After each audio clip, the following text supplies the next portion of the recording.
The Doc Squad. Their mission, get the story. Their motto, know the facts. They may look mild-mannered, but don't be fooled. This crew's a cut above the rest. They transform into superheroes. There's Big LC, shoots it all. Check this out.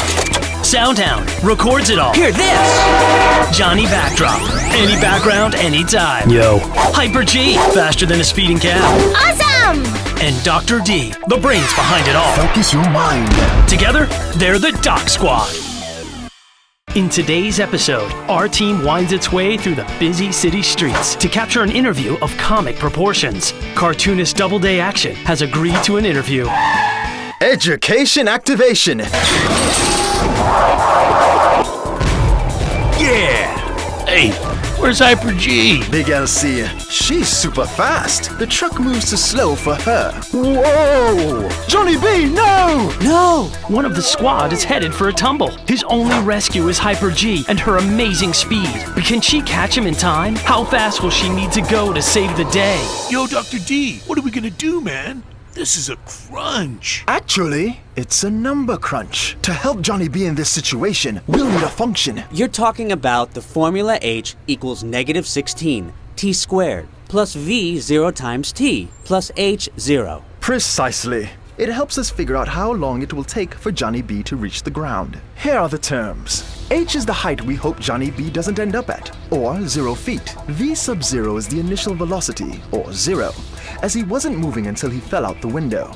H sub 0 is the initial height, or 120 feet. T is the time in seconds, or how long it would take for Johnny B to hit the ground. Dude, fill in the holes of this puzzle, and we have the function. H equals negative 16t squared, plus the quantity 0 times t, plus 120. We know that 0 times t is equal to 0, so we can take that part out.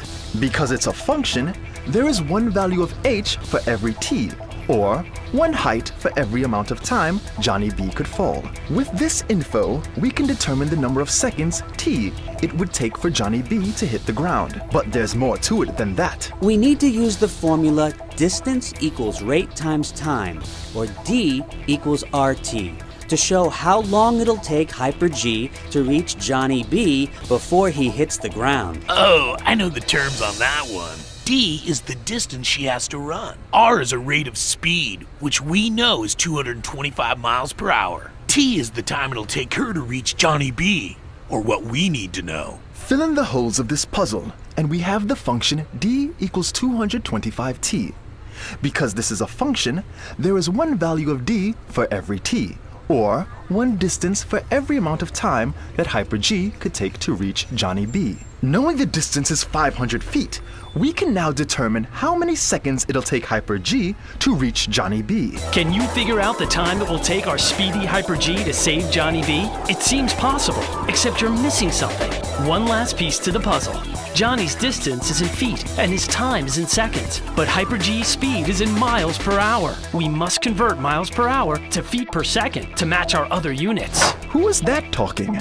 It's the dude. He always steps in during a time of crisis. And a crisis it is. Can you solve the equation and save Johnny Backdrop? Is it possible? So much hanging in the balance. Stay tuned.